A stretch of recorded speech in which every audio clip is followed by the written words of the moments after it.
Kamu pasti pernah ngebayangin masa depan yang sempurna sama dia, kan? Setiap detailnya tuh rasanya pas banget.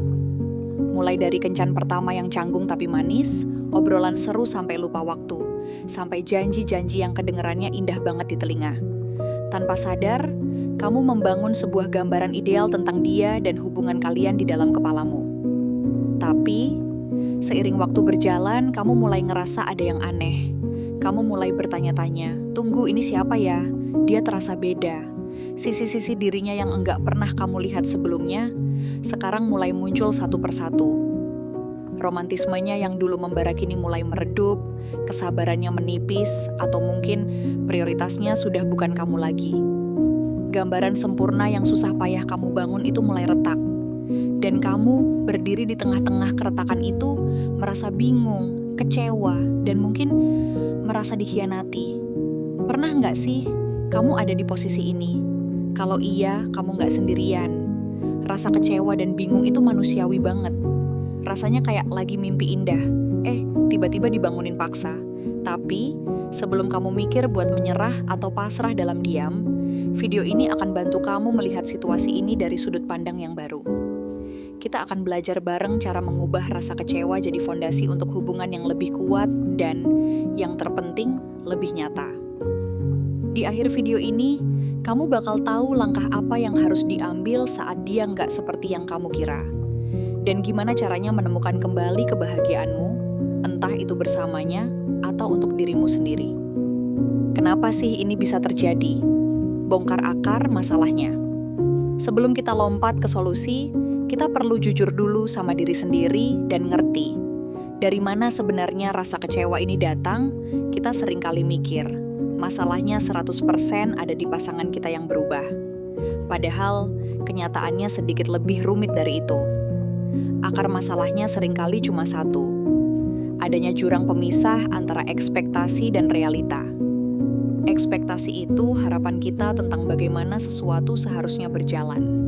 Waktu kita jatuh cinta, otak kita secara alami melukiskan versi terbaik dari pasangan. Kita fokus sama semua kebaikannya, semua kecocokannya, dan tanpa sadar, kita mengisi bagian-bagian kosong dari kepribadiannya dengan harapan kita sendiri. Kita membayangkan dia bakal selamanya seromantis ini, selamanya sepengertian ini, dan selamanya menjadikan kita nomor satu. Masalahnya, nggak ada manusia yang sempurna. Seiring berjalannya waktu, topeng fase bulan madu itu perlahan akan lepas. Bukan karena dia pembohong, tapi karena dia juga manusia biasa. Dia punya hari yang buruk, tekanan kerjaan, stres, atau bahkan rasa jenuh dalam hubungan. Bisa jadi, dia juga memendam kekecewaan tentangmu yang nggak pernah ia suarakan. Sisi-sisi lain dari dirinya yang nggak selalu indah pun mulai kelihatan. Disinilah rasa sakit itu muncul. Kamu mulai membandingkan dia yang sekarang dengan dia yang dulu. Atau yang lebih parah, membandingkan dia yang sekarang dengan sosok dia yang ada di kepalamu. Dulu tiap pagi nggak pernah absen ngucapin selamat pagi. Sekarang boro-boro. Dulu kalau ada masalah, kita selalu ngobrol baik-baik. Sekarang dia lebih sering diam atau marah-marah. Dulu dia janji bakal selalu ada, tapi sekarang aku ngerasa sendirian banget. Perbandingan inilah yang jadi racunnya. Setiap kali realita nggak sesuai ekspektasi, rasa kecewa itu numpuk. Kita merasa dibohongi, padahal mungkin kita hanya sedang berhadapan dengan versi utuh dari seseorang, bukan cuma versi terbaiknya. Jadi langkah pertama bukan nyalahin dia sepenuhnya, tapi mengakui kalau mungkin ekspektasi kita sendiri punya andil dalam menciptakan rasa sakit ini. Hubungan yang sehat itu bukan tentang menemukan orang sempurna, tapi tentang mencintai orang yang tidak sempurna dengan cara yang sempurna. Coba deh, tulis di kolom komentar, ekspektasi apa sih yang paling sering bikin kamu kecewa sama pasangan? Siapa tahu dengan berbagi, kita jadi sadar kalau kita semua ngalamin hal yang sama. Hal pertama yang wajib dilakukan, izinkan dirimu merasa kecewa. Oke, setelah kita paham dari mana datangnya rasa kecewa, ada satu langkah penting yang sering banget kita lewati, menerima dan memvalidasi perasaanmu sendiri. Penting banget untuk mengakui kalau kamu memang kecewa. tanpa harus menghindar atau menekan emosi itu. Coba bilang ke dirimu sendiri, aku berhak merasa kecewa. Aku wajar merasa sedih. Perasaanku ini nyata dan gak salah. Kenapa ini penting? Karena seringnya kita malah menghakimi diri sendiri. Duh, cengeng banget sih. Gitu aja kecewa.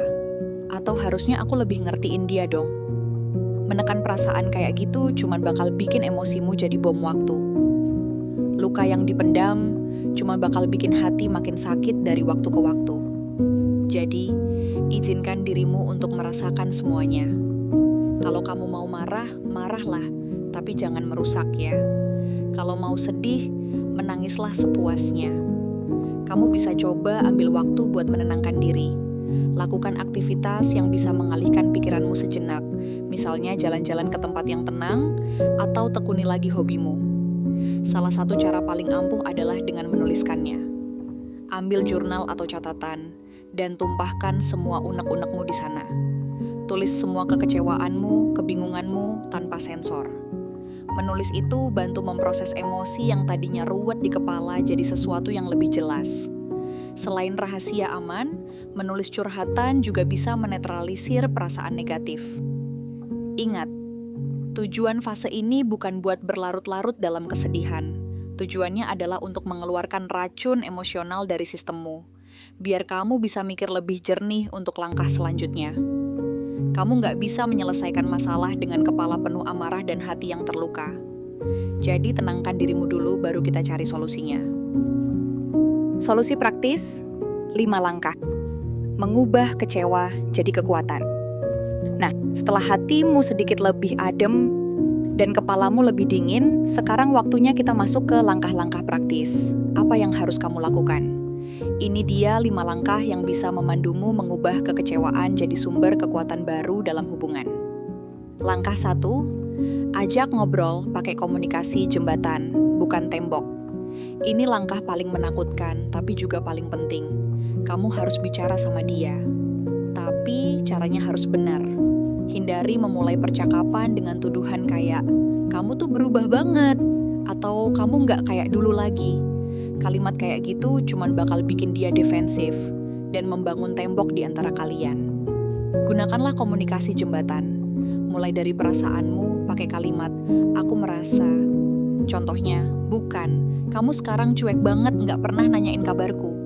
Tapi, aku ngerasa agak kesepian belakangan ini karena aku kangen deh sama obrolan kita yang dulu. Rasanya kita agak menjauh, apa kamu ngerasain hal yang sama?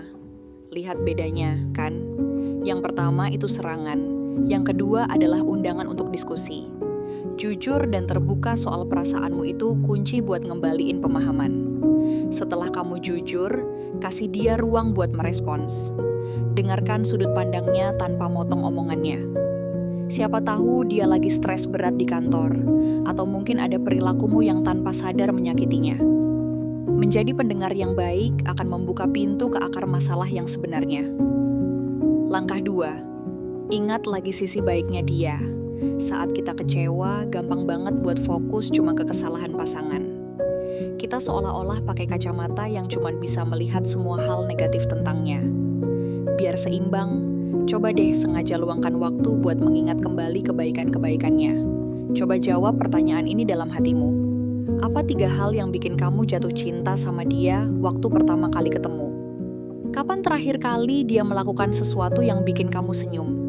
Dalam situasi sulit, apa dia pernah mendukungmu tanpa pamrih? Mengingat hal-hal baik yang pernah dia lakukan bisa bantu kita lebih mudah ikhlas dan memaafkan.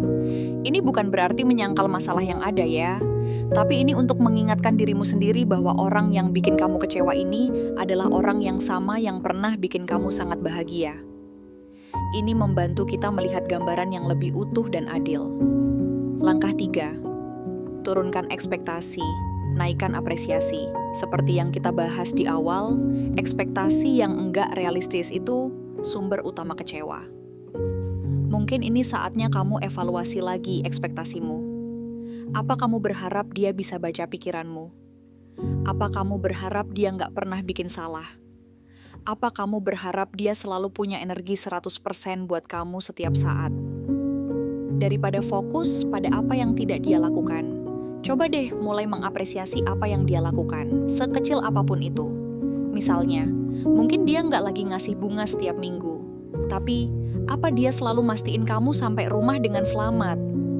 Mungkin dia nggak lagi nulis puisi cinta, tapi apa dia selalu bikinin kamu kopi di pagi hari tanpa diminta? Mengalihkan fokus dari menuntut ekspektasi ke memberi apresiasi akan mengubah seluruh dinamika hubungan. Kamu bakal merasa lebih bersyukur, dan dia pun akan merasa lebih dihargai. Langkah 4. Ambil pelajaran dan fokus kembangkan diri. Setiap kesulitan, termasuk kecewa dalam hubungan, selalu bawa pelajaran berharga. Coba tanya ke dirimu, apa yang bisa aku pelajari dari situasi ini? Mungkin kamu jadi belajar untuk lebih berani menyuarakan kebutuhanmu. Mungkin kamu belajar untuk jadi lebih mandiri. Atau mungkin kamu belajar bahwa sumber kebahagiaan utamamu itu harus datang dari dalam diri sendiri, bukan dari orang lain. Gunakan momen ini untuk fokus ke dirimu. Kejar lagi passionmu, habiskan waktu berkualitas bareng teman-temanmu. Saat kamu jadi pribadi yang lebih utuh dan bahagia dengan dirimu sendiri, kamu nggak akan lagi menaruh beban berat untuk membahagiakanmu di pundak pasangan. Ini justru akan membuat hubungan kalian jauh lebih sehat. Langkah 5. Ciptakan kenangan dan ritual baru. Hubungan itu kayak tanaman, perlu dirawat biar nggak layu dan mati. Kalau ritual-ritual lama sudah nggak terasa spesial lagi, mungkin ini saatnya menciptakan yang baru. Coba deh lakukan hal-hal baru bareng pasangan untuk menumbuhkan kembali percikan cinta itu. Nggak perlu yang ribet atau mahal kok. Bisa sesederhana, mencoba resep masakan baru bareng setiap akhir pekan. Menjadwalkan satu malam dalam seminggu sebagai date night di rumah tanpa gadget. Memulai hobi baru bareng, kayak berkebun, sepedaan, atau nonton maraton satu serial sampai tamat. Aktivitas bareng ini akan membangun kembali koneksi emosional dan menciptakan kenangan positif yang baru. Ini adalah cara untuk bilang, oke, kita mungkin sudah berubah, tapi kita bisa tumbuh ke arah yang baru bersama-sama. Kesimpulannya, pada akhirnya, menyadari bahwa pasanganmu nggak seperti yang kamu bayangkan adalah sebuah momen kebenaran. Disinilah dongeng berakhir, dan kehidupan nyata dimulai. Kamu punya dua pilihan, menyerah pada kekecewaan, atau menggunakannya sebagai kesempatan untuk membangun sesuatu yang lebih asli dan lebih kuat. Yuk, kita ingat lagi 5 langkah tadi. Ajak bicara pakai komunikasi jembatan, bukan tembok. Ingat lagi kebaikan-kebaikannya, biar perspektifmu seimbang. Turunkan ekspektasi dan perbanyak apresiasi untuk hal-hal kecil. Ambil pelajarannya dan fokus pada pertumbuhan dirimu. Ciptakan kenangan dan ritual baru untuk merawat kembali hubungan kalian. Proses ini nggak akan instan dan butuh waktu. Mungkin akan ada saatnya kamu merasa ingin menyerah lagi, dan itu wajar. Tapi ingat, hubungan yang paling kuat bukanlah hubungan yang nggak pernah diuji, melainkan hubungan yang berhasil melewati berbagai ujian dan tetap memilih untuk berjuang bersama.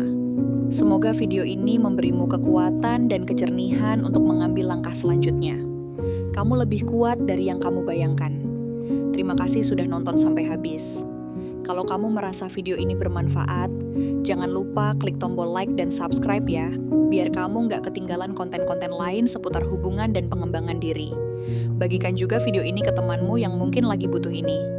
Sampai jumpa di video berikutnya. Bersama Kinanti di Inner Self Channel. Wassalamualaikum warahmatullahi wabarakatuh. Salam tetap semangat.